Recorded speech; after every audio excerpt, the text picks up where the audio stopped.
இதனுடைய முக்கிய நோக்கம் என்ன? மரணம் இல்லா பேரின்பத் பெறுவார். அதாவது இறக்காத கடவுள் ஆகிறது. நம்மளுடைய நோக்கமும் கடவுளுடைய ஆணை என்னவென்றால், அதுக்கு தான் நம்ம வள்ளல்பான் முயற்சி பண்ணிகிட்டு இருக்காரு. யாரையும் விடமாட்டார். அதே சமயத்தில் நமக்காகவும் சில குறை இருக்கிறப்ப அதை இரண்டை கண்டு ஒன்றும் தப்பு கிடையாது, நம்ம கேட்கலாம். ஏன்னா அவர் நம்மளுடைய அப்பா. நீங்கள் என்னென்ன வேணும் நம்ம கிடைக்கிறோமோ அத்தனையும் இறைவன் நமக்கு கொடுக்க தயாராக இருக்கார். அதுக்கு நம்ம என்ன செய்யணும் அப்படின்னா, எதிர்மறை என்பது அமங்கலம், நேர்மறை என்பது மங்களமான. இவ்வளோ அற்புதமான சக்தி நம்மகிட்ட இருக்குது. நம்மகிட்ட நிறைய சக்திகள் இருக்குது, அதை பயன்படுத்த தெரியல. தர்மத்தினால புண்ணியம்தான் கிடைக்கும், ஆனால் ஜீவகாரியத்தில் மரணம் இல்லா பேரின்ப வாழ்வே கிடைக்கும். எப்படி என்றால், பெருமாள் சொன்ன விளக்கம் இது வரைக்கும் யாரும் சொல்லலை. யோகி என்பதற்கு விளக்கம் சொல்கிறாரு. நீங்கள் ஒரு கேள்வி கேட்கலாம், சித்தர்கள், ஞானிகள், யோகிகள் இவங்கெல்லாம் அதெல்லாம் என்ன? அது அருள் கிடையாது, அருள் கிடையாது, வல்லபம், வேலைக்கு தகுந்த கூலி. சிவா அனுபவ காலம் 1,60,00,000 வருஷம்தான். திருஞான சம்பந்தர், மாணிக்கவாசகர் இவங்க எல்லாம் கலந்தாங்களே, ஜோதிடம் என்ன ஆனாங்கன்னா 50 கலந்துட்டாங்க. அந்த ஆன்மா முக்கிய உலகத்துக்கு போகுது, அப்புறம் மீண்டும் பிறப்படுத்தான் ஆகுது. ஆனால் இந்த சமர சுத்த சன்மார்க்கத்தில் முக்தி என்பது 300 சாதனம்.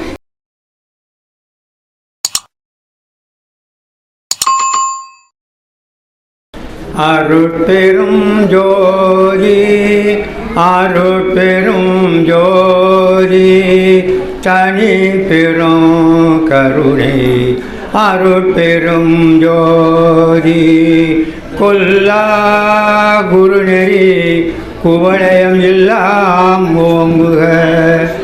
எல்லா உயிர்களும் இன்புற்று வாழ்க. அருட்பெரும் ஜோதி அருட்பெரும் ஜோதி தனி பெரும் கருணை அருட்பெரும் ஜோதி. இங்கு அமர்ந்திருக்கும் சன்மார்க்க அன்பர்களுக்கும் சகோதரிகளுக்கும் குழந்தைகளுக்கும் அடிகள் ஐயா அவர்களுக்கும் மாவட்ட தலைவர்களுக்கும் என்னுடைய அன்பான வணக்கத்தை சேர்த்து விடுகிறேன். சன்மார்க்க சங்கத்தால் ஏதாவது ஒரு நல்ல மேல்நிலைக்கு எல்லாமே வரணும் அப்படின்னு நான் இறைவனை வேண்டிக்கிறேன். சன்மார்க்க சங்கம் இருக்குது, இதனால் நம்ம என்ன பயன் அடைஞ்சோம், ஏதாவது லாபம் பெறணும். அதுக்கு இந்த சன்மார்க்க சங்கம் ஏதாவது உதவி செய்யணும். மக்களுக்கு சன்மார்க்கத்தை இந்த ஊர் மக்களுக்காவது எல்லாத்துக்கும் நல்ல செய்யக்கூடிய ஒரு முயற்சியை இவங்க செய்யணும்னு ஐயாவை நான் கேட்டுக்கிறேன். அப்புறம் சன்மார்க்கம் அப்படிங்கிறது என்னன்னா, இந்த 6 கோடி சமயம் இருக்குது. இந்த 6 கோடி சமயம் இந்த சன்மார்க்கத்துக்கு உள்ளதான் இருக்குது. அது வேறு இது வேறு கிடையாது. இதனுடைய முக்கிய நோக்கம் என்ன? மரணம் இல்லா பேரின்பத் பெறுவார். அதாவது இறக்காத கடவுள் ஆகிறது. இதில் கடவுளுடைய ஆணை நமக்கு, நம்மளுடைய நோக்கமும் கடவுளுடைய ஆணை என்னவென்றால், உலகத்தில் இருக்கிற ஒவ்வொரு மனிதனும் கடவுள் மயமாகணும். இது அவருடைய ஆசை. அதுக்கு தான் நம்ம வள்ளல்பான் முயற்சி பண்ணிகிட்டு இருக்காரு. யாரையும் விடமாட்டார். கம்ப்ளீட்டாக எல்லாத்தையும் இறைவனாக்குன்னு சொல்கிறாங்க. இதுக்கு நம்ம என்ன செய்யணும்? அதாவது சாகா கல்வின்னு சொல்லியிருக்காங்க. 5ஆம் திருமுறை, 6ஆம் திருமுறை, புறநிலை, இதையெல்லாம் நல்லா சொல்லியிருக்காங்க. ஒழுக்கம் மிகவும் முக்கியம். அந்த ஒழுக்கத்தை இதில் முதல் முக்கியம் அது தயவு தான். இந்த தயவு சார்ந்து தான் ஜீவகாரணம் எதுக்கு செய்கிறோன்னா, தயவை வரவழைச்சி தான் நம்ம ஜீவகாரணம் செய்கிறோம். நாம் செய்கிற ஒவ்வொரு செயலும் தயவை அடிப்படையாக கொண்டது. தயவை வளர்த்துக்கிட்டால் நம்ம எல்லாமே நல்லா போகணும். அது ஒழுக்கம் மிக அவசியம். அப்போ ஒழுக்கத்தில் நம்மக்கிட்ட செயற்கை ராதி, கெட்ட குணம், கோபம், பொறாமை இதெல்லாம் இருக்குது. இதெல்லாம் முதல்ல நம்ம நீக்கிடணும். முதல்ல அடிப்படை நமக்கு வெறுப்பு இருக்கக்கூடாது. யார் மேலேயும் கொஞ்சம் கூட மனசில் வெறுப்பு இருக்கக்கூடாது. அது கொஞ்சம் முயற்சி பண்ணுங்க. அதாவது நம்மளை மற்றவங்க விரோதியாக நினைச்சாலும் நம்ம அவங்க மேலே அன்பு செலுத்த இந்த பண்பை நம்ம வளர்த்துக்கணும். அப்போ எல்லாத்து மேலேயும் இருக்கணும். அப்போ நம்ம சொல்லலாம், அவங்க என்ன வெறுக்கிறாங்களே, நான் ஏன் எப்படி அன்பு செலுத்த முடியும்னு சொல்கிறாங்க. அவங்க அறியாமல் இருக்கும்போது சன்மார்க்கத்தில் நம்ம கொஞ்சம் வந்துடுச்சு, அறிவு இருக்குது, கடவுள் யார், நான் யார், நான் என்ன செய்யணும் அப்படிங்கிற நமக்கு ஓரளவு தெரிஞ்சுக்கிட்டோம். அப்போ அவங்க அந்த அறியாமையில் இருக்காங்க, கடவுள் யாரும் தெரியாது. அப்போ அவங்க சொல்ல அறியாமையில் பேசுகிறாங்க. அதனால் அவங்க நம்மளை திட்டினா கூட அது அறியாமையில் செய்கிறாங்க. பாவம், இறைவா அவங்கள மன்னிச்சுக்குங்க. அந்த நிலைக்கு நாம் ஒவ்வொருவரும் வரணும். இதில் பெரிய ஒரு நன்மை நம்ம மனசில் வெறுப்பு இருக்கக்கூடாது. இது அடிப்படையான எல்லா உயிர்களும் மேலே அன்பு செலுத்தணும். மனிதர்கள் மட்டும் இல்லை, ஓரறிவிலிருந்து 5 பேருக்கு மரம் செடி கொடி அத்தனை எதை எங்கே பார்த்தாலும் தயவாக பார்க்கணும், அன்பாக பார்க்கணும், கருணையாக பார்க்கணும். சரி, இப்போ 2வது இந்த குணங்கள் இருக்குது. இந்த குணங்கள் எப்படி இருக்குன்னா, இந்த மனபில் பெருமாள் சொல்லியிருக்காரு 4 குணம் இருக்குதுன்னு சொல்லியிருக்காரு. அப்போ புறத்தில் இருக்கிற குணம் ஆழ் மனத்து குணம் இருக்குது. அந்த ஆழ் மனங்கிறது தான் அருள்தொழி ஆண்டவருக்கு அதுக்கு சம்மந்தம் உண்டு. நமக்கு இந்த வாழ்க்கையில் என்னென்ன வேண்டுமோ ஐயா கூட சொன்னாங்க, நாம் பிரார்த்தனை பண்ணுறதுன்னா நமக்காக பண்ணக்கூடாது, எல்லாருக்காக பண்ணால் அதை நம்ம அதுக்குள்ளே அடங்கியிருக்கணும் அப்படின்னு சொன்னாங்க. ஆனால் அதே சமயத்தில் இந்த பிரார்த்தனை பண்ணுற பொதுவாக இருக்குது, அதே சமயத்தில் நமக்காகவும் சில குறை இருக்கிறப்ப அதை இரண்டை கண்டு ஒன்றும் தப்பு கிடையாது, நம்ம கேட்கலாம்.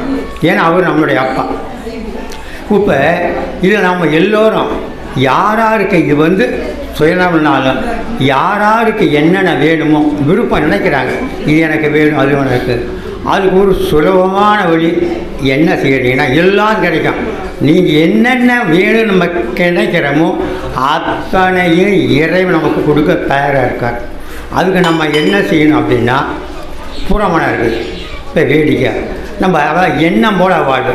முதல்ல ஒழுக்கத்தை விடணும், உண்மையாக இருக்கணும், நேர்மையாக இருக்கணும், கொலை தவிர்த்திருக்கணும். இது முக்கியம். மனசாட்சிக்கு விரோதமான எதையுமே செய்யப்படாது. யாரை பார்த்தாலும் பசினா சாப்பாடு கொடுக்கணும். இதுதான் அடிப்படை கொள்கை. இந்த அடிப்படை கொள்கையில் இருந்துக்கிட்டு நம்ம என்ன செய்யணும் அப்படின்னா, ஒருவருக்கு ஒரு கஷ்டம் வருது, அவர் கஷ்டப்பட்டாலும் நம்ம அவருக்காக பிரார்த்தனை பண்ணோன்னா அவர் நலமாகிடுவார். இது சத்தியமான ஒன்று. நம்ம எதுக்குமே பயப்படக்கூடாது. ஏன் பயப்படக்கூடாதுன்னா, இறைவன் நமக்குள்ளே இருக்கார். அப்போ இறைவனுக்கு நம்ம எதுக்கு கவலைப்படணும்? ஒவ்வொரு சத்தியமாக நீங்கள் நம்பிக்கை வைங்க.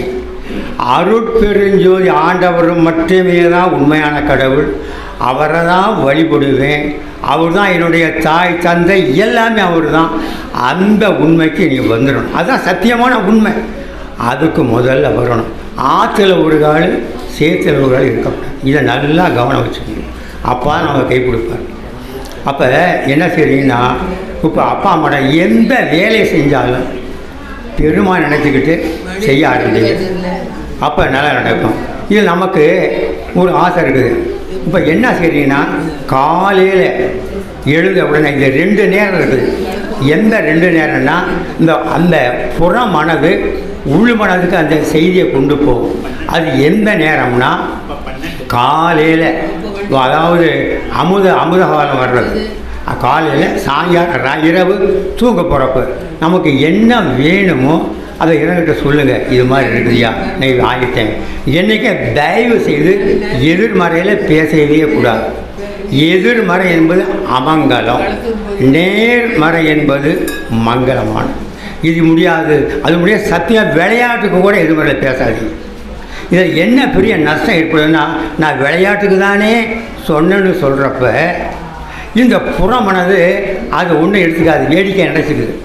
அந்த புறமனது அப்படியே போய் உள்மனதுக்கு கொண்டு போகுது.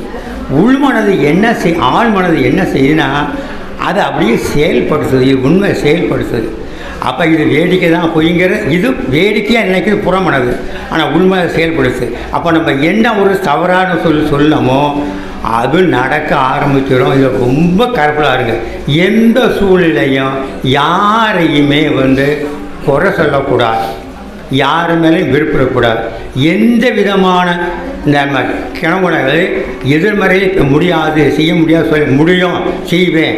முடியாத காரியத்தை கூட இறைவனோட நான் செய்வேன், இறைவனோட நான் செய்ய முடியும். அப்படி ஒரு நம்பிக்கை நமக்கு அவசியம் வேணும். இந்த நிலைக்கு முதல்ல நம்ம வந்துடும். இந்த நிலைக்கு எல்லாம் முடியும். எல்லா செயல்களும் என்னான எம்மளத்தை எல்லாம் வல்லாத இருக்க சொல்கிறார். இறைவன் நம்மகிட்ட இருக்கார். அவரை வேண்டிய எது முடியாது அத்தனை முடியுமே.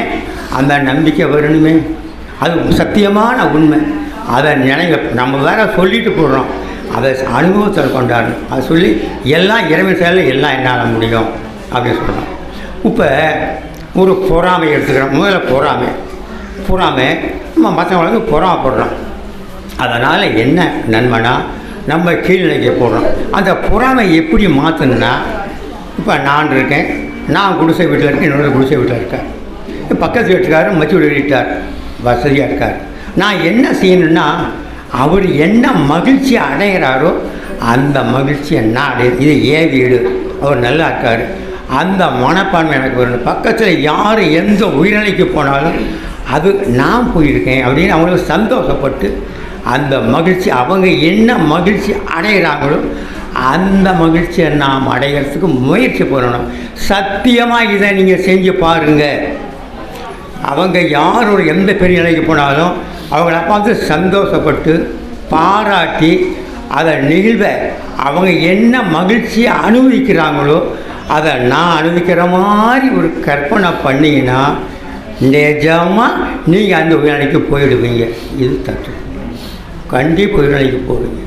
அதில் அதனால தான் யாரும் எந்த விதமாக இருக்கக்கூடாது. மற்றவங்கள பெருமையை பேசி மற்றவங்களுடைய குறைமையை தயவு செய்து குறைய பார்க்காதீங்க, குறைய பேசக்கூடாது. அவங்களுடைய பெருமையே பேசி அந்த பெருமையில் நானும் பங்கு எடுத்துக்கணும். அப்போ நம்ம மேலாக்கி போய்கிட்டே இருக்கும். இது ஒரு விஷயம். கோபம் வருது. கோபம் ஏன் வருதுன்னா பற்று விடலாம் கோபம் வருது. ஒரு பொருள் மேலே ஆசை வருது, பற்று இருக்குது, நம்ம கோபம் வருது. அந்த பச்சை விட்டுட்டோம் அப்படின்னா கோபம் எப்படி வரும்? பொருள் ஆசை இருந்ததா மண்ணா, இந்த ஆசை இல்லைன்னா கோபம் வராது. அதே மாதிரி குழந்தைங்க மேலே ரொம்ப பாசமாக இருக்கும். அதுக்கு எதை ஆகிடுச்சுன்னா உடனே கோவப்படுறோம். ஏன் குழந்தை இப்போ பேச்சுக்கு இப்படியாச்சு கோவப்படுறோம். அது பற்று. ஆனால் அதாவது ஜீவகாரணிய முறையில் அதுக்கு உதவி செய்ய வேண்டியதுதான். ஆனால் அதே பெருசாக நினைச்சிட்டு கவலைப்பட்டு இருக்கக்கூடாது. அப்போ இது மாதிரி யாரையும் குறை சொல்லாத இந்த முயற்சியில் நம்ம இருந்துக்கிட்டே இருந்தோம்னா நான் கோபத்தை எடுத்துக்கேன். இப்போ ஒரு பையன் தப்பு செஞ்சிடுறான். பையன் உடனே அவன் மேலே போச்சுக்கிறான், எப்பா நீ ₹1,00,000 ஏமாந்துட்டிய அப்படின்னு அவனை சண்டை போடுறான். அதே தவிர நான் செய்திருந்தால் நான் மற்றவங்கிட்ட சொல்ல மாட்டேன். ஏன்னா நான் மன்னிச்சுக்குவேன். ஏன் நான் என்னுடைய தவறை சுட்டி காட்டுன்னு சொன்னோம்னா என்னை கேலி கிண்டல் பண்ணுவாங்க. நான் அதை மறைச்சிட்றேன். ஏன்னா நான் மன்னிச்சுக்கிறேன். இதை நான் எப்படி மன்னிச்சுக்கிறேனோ அதுபோல் என்னுடைய மகன் பேத்தி யார் இது செஞ்சாலும் பரவாயில்லம்மா, பரவாயில்ல, கவலைப்படாது. அந்த சொல்லக்கூடிய மனப்பணம் நமக்கு வருதா? நல்ல சிந்தனை பண்ணுங்க.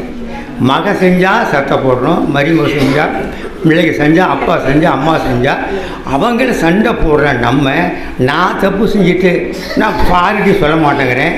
அப்போ என்ன நான் மன்னிச்சுக்கிறேன், அவங்கள நான் மன்னிக்க மாட்டேங்கிறேன். இது என்ன இது முறையாகுங்களா? என்ன நான் மன்னிச்சுக்கிறப்ப அவங்கள ஏன் நான் மன்னிச்சுக்கக்கூடாது? இந்த மனப்பான்மை வந்துருச்சுன்னா இந்த உலகமே சொர்க்கமாக கொடுமே. அப்புறம் இன்னொரு விஷயம், இது நமக்கு யார் இது சத்தியமான உண்மை அனுபவிச்சு சிந்தனை பண்ணிட்டு இருக்கு. நமக்கு யார் எந்த விதமான தொந்தரவு கொடுத்தாலும், ஆஃபீஸ்லேயோ வீட்டிலேயோ கணவனோ மனைவியோ அப்பாவோ யார் எந்த தொந்தரவு கொடுத்தாலும் நீங்கள் தயவு செய்து அவங்க மேலே கோவப்படாதீங்க.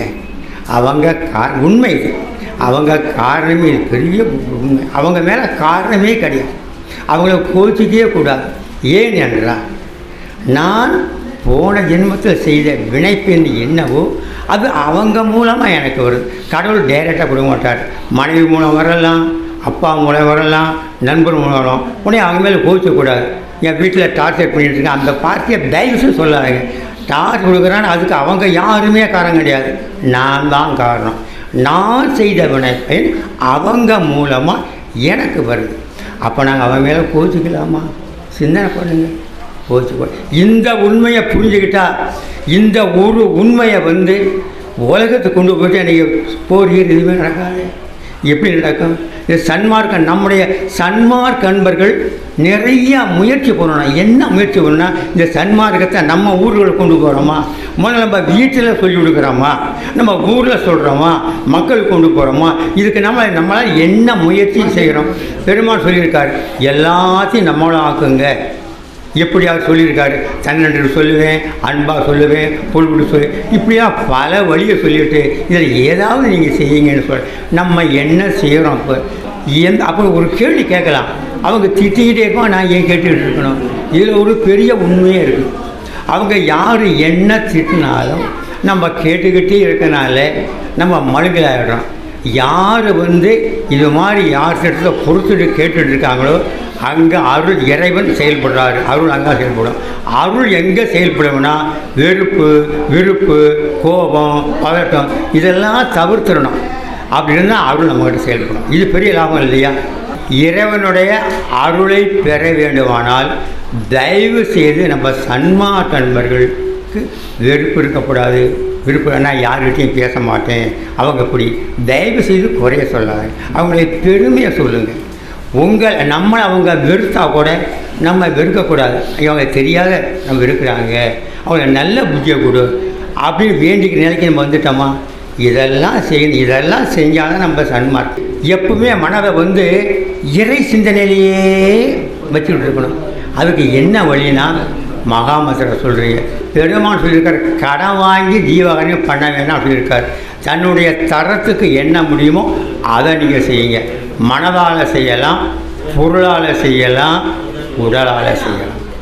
ஒன்றுமே இல்லை, மனதால் பிரார்த்தனை பண்ணிக்கிங்க. இறைவா அவங்க கஷ்டப்படுறாங்க, விட பசியோடு வர்றாங்க, உங்களுக்கு சாப்பாடு கொடுக்க முடியல, என்ன செய்கிறீங்க? அப்போ அங்கே போனால் சாப்பாடு கிடைக்கும், அங்கே நீங்கள் போங்கன்னு சொல்லுங்கள். அப்படியே உங்களுக்கு எதுவும் தெரியலன்னா இறைவனை வேண்டிக்கிங்க. உங்களுக்கு கண்டிப்பாக இறைவன் அவருக்கு சாப்பாடுக்கு ஏற்பாடு பண்ணுவார். அவன் எப்போ என்ன நிபந்தனைனா கொலை செய்யக்கூடாது, உண்மையாக இருக்கணும், இது சத்தியமாக வேண்டுதல் பண்ணுங்கள், அவருக்கு இறைவனை 5 நிமிஷத்தில் சாப்பாடு கிடைக்கும். இவ்வளோ அற்புதமான சக்தி நம்மகிட்ட இருக்குது. நம்மகிட்ட நிறைய சக்திகள் இருக்குது, அதை பயன்படுத்த தெரியல. உண்மை. அதனால் எந்த செயல் செஞ்சாலும் இறைவன் என்ன செய்யுங்க, இந்த உள்மனதுக்கு அழுத்தம் கொடுங்க. உள்மனதுக்கு அழுத்தம் எப்படி கொடுக்கணும்னா காலையில் இரவு படுக்க நேரத்தில் என்ன உங்களுக்கு வேணுமோ, என்ன வேணும்னு நினைக்கிறீங்களோ அதை சும்மா திரும்பி சொல்லுங்கள். சொல்லிக்கிட்டே இருந்து அப்படியே நீங்கள் படுத்தாலும் படுத்துருங்க. அது திரும்பி சொல்ல அதை புறமானது ஆழ்மனதுக்கு கொண்டுட்டு போகும். ஆழ்மனதுங்கிறது ஆன்மா தான், வேறு யாருங்க, அது செயல்படுத்த ஆரம்பிக்குது. அதே மாதிரி காலையில் அவள் இடத்துல எழுத உங்களுக்கு எதுவுமே புரியல, ஏதோ சந்தேகம், யாரையும் கேட்காதீங்க. தயவு செய்து 4 மணிக்கு உட்காந்து இறைவனை கேளுங்க, இது எப்படிப்பா எனக்கு புரியல, நமக்கு உணர்த்தலை. அப்போ நமக்கு என்ன வேணும், உங்களுக்கு பொருள், அதாவது நமக்கு தேவை இருக்குது. தேவையை அப்பா கிட்ட கேட்குறது தவறு கிடையாது. உங்களுக்கு என்ன வேணுமோ, அப்பா எனக்கு இது வேணுமா, இதை கொடுப்பா அப்படின்னு அம்மாவுக்கிட்ட குழந்தை கெஞ்சிற மாதிரி, அப்பா எனக்கு வேணும்ப்பா, அப்பா எனக்கு வேணும்ப்பா, இப்படியே நீங்கள் திரும்பி சொல்லுங்கள். கண்டிப்பாக நம்ம கேட்டதெல்லாம் கொடுக்க அவர் ரெடியாக இருக்கார். நம்ம கேட்க தெரியல, இதையெல்லாம் கடைப்பிடிக்கணும். சுயநலத்துக்கு வேண்டக்கூடாது தான், ஆனால் நமக்கு சுயநலம் இருக்குது, வாழ்க்கைக்கு தேவை, அப்போ வேண்டி தான் ஆகணும். அது மாதிரியே செய்யக்கூடாது. முதல்ல ஒரு நிலைக்கு வரணும், ஒருமைக்கு வரணும். ஒருமைன்னா சமயம், ஜாதி, சங்கல்பங்கள் இதெல்லாம் விட்டால் தான் அது நடக்கும். இதை ஏதாவது வச்சுக்கிட்டு இருந்தோம்னா அது அப்படியே தடைப்பட்டு போகும். இப்போ தர்மம் செய்கிறாங்க, தர்மம் செய்கிறதுக்கும் ஜீவகாரியத்துக்கு நிறைய வித்தியாசம் இருக்குது. தர்மம் என்றால் பிறகு பார்த்து செய்கிறது, இதை செஞ்சால் இது நமக்கு கிடைக்கும் அப்படின்னு தர்மத்தில். ஜீவகாரியம் என்றால் எந்த விதமான எதிர்பார்ப்பு இல்லா செய்கிறதா ஜீவகாரியம். தர்மத்தினால புண்ணியம்தான் கிடைக்கும், ஆனால் ஜீவகாரியத்தில் மரணம் இல்லா பேரின்ப வாழ்வே கிடைக்கும்.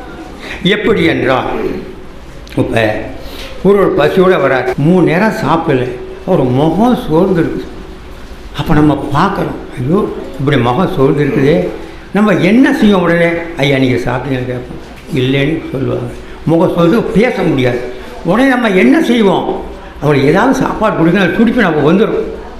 அந்த அந்த வினாடி எந்த வினாடியில் இவர் பசியாக இருக்கார், சாப்பாடு கொடுக்கணும் அப்படி நினைக்கிறோமோ அந்த வினாடி வந்து எல்லா பற்றும் விட்டு போடுது. நல்லா கவனப்படுது. ஜீவகாந்தி இருப்பார், அந்த வினாடியில் எல்லா பற்றும் விட்டு போடுது. அந்த ஒரே ஒரு எண்ணம் இருக்குன்னா அவருக்கு நம்ம எப்படி சாப்பாடு கொடுக்குறோம், இந்த எண்ணம் எப்போ இருக்குதோ அப்போ ஒரு பெருமாள் யோகிக்கு விளக்கம் சொல்கிறார். பெருமாள் சொன்ன விளக்கம் இது வரைக்கும் யாரும் சொல்லலை. யோகி என்பதற்கு விளக்கம் சொல்கிறாரு. அது எல்லா பற்றியும் விட்டு அவனுக்கு சாப்பாடு கொடுக்கும் அந்த ஒரு எண்ணம் மட்டும் தான் அவனுக்கு இருக்கும். அப்போ அவன் யோகி ஆகிறான். சரி, உனக்கு சாப்பாடு கொடுக்குறோம். சாப்பாடு கொடுத்த உடனே அவர் எப்படி பார்க்க சிந்தனை பண்ணி பாருங்கள். நான் 3 நேரம் பட்டினி கிடக்கிறேன், நான் சாப்பிட்றேன், எப்படி சாப்பிட்றேன், மெல்ல மெல்ல மெல்ல சாப்பிடுவேன். அதை அப்படியே அனுபவித்து நீங்கள் பாருங்கள். அப்படி அனுபவித்து அவரை நீங்கள் பார்க்குறப்ப முனிவராக அவர் சாப்பிட நான் சாப்பிட்ற மாதிரி முனிவராக. அப்புறம் அவர் சாப்பிட்ட பிறகு அப்பா எனக்கு வயிறு பிடிச்சியா அப்படின்ட்டு அவர் சொல்கிறார். அப்போ இறைவனை அவர் முகத்தில் பார்க்குறோம், இறைவனை அவர் முகத்தில் நம்ம பார்க்குறோம். அப்போ நம்மளும் இறைவனை பார்க்குறோம், அவரும் பார்க்குறாரு. பெருமான் இலக்கண அருள் அடைவதற்கு பெருமான் சொல்லியிருக்காங்க, ஜீவகாரிய விளக்கமே கடவுள் விளக்கம் என்றும் ஜீவகாரிய இன்பமே கடவுள் இன்பம் என்றும் இந்த விளக்கத்தையும் இந்த இன்பத்தையும் பலகால் அனுபவித்து பூர்த்தி அடைந்த சாத்தியர்களே ஜீவன் முக்தர் ஆவார். அவர்களே இறைவனை அறிவால் அறிந்து கடவுள் மயம் ஆவார்கள். இந்த ஒரு வழிதாங்க சத்தியமாக அருள் அடைகிறனா வேற எந்த வழியால் ஆற முடியாது. பெருமாள் இந்த ஒரே வழிதான். நீங்கள் ஒரு கேள்வி கேட்கலாம், சித்தர்கள் ஞானிகள் யோகிகள் இவங்கெல்லாம் அதெல்லாம் என்ன, அது அருள் கிடையாது, அருள் கிடையாது, வல்லபம், வேலைக்கு தகுந்த கூலி. அருள் என்பது தயவை அடிப்படையாக கொண்டது. அருள் என்பது தயவை அடிப்படையாக கொண்டது. அவங்க எல்லாம் தவம் பண்ணுறாங்க, சூர்ண தவம் பண்ணுறாங்க, அது ஆகுமா, அது அருள் ஆகுமா? அருள் எப்படி ஆகாதுன்னா அது கருணைமயமானது. அருள் என்பது கருணைமயமானது. அது யாருக்கும் எந்த தொந்தரவு செய்யாது. இப்போ வரம் வாங்குறானா, ஸோ அவனை அடிக்கிறானா, அது அருளா? அதுக்கு அருளே கிடையாது, அது வல்லபம், அது உபாய மார்க்கம். உண்மை மார்க்கத்தில் தான் மரணமில்லா பேரின்ப பெருவாள் அடைய முடியும், உபாய மார்க்கத்தில் அடைய முடியாது.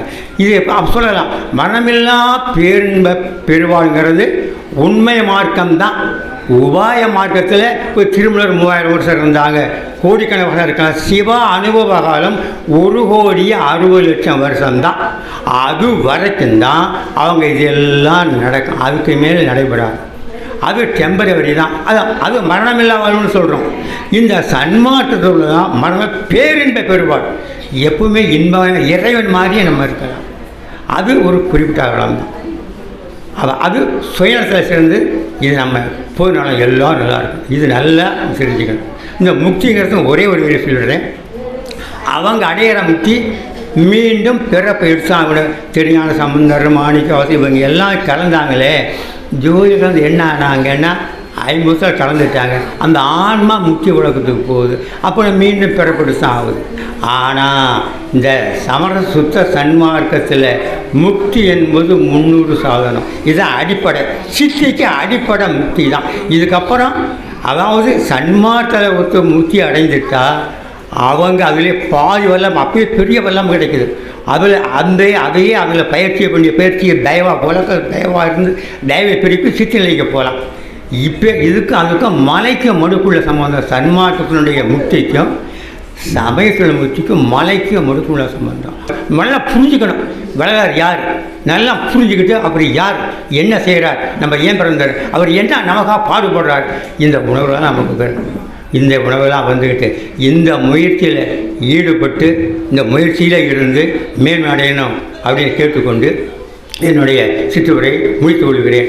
அருட்பெரும் ஜோதி அருட்பெரும் ஜோதி தனி பெரும் கருணை அருட்பெரும் ஜோதி. நன்றி, வணக்கம்.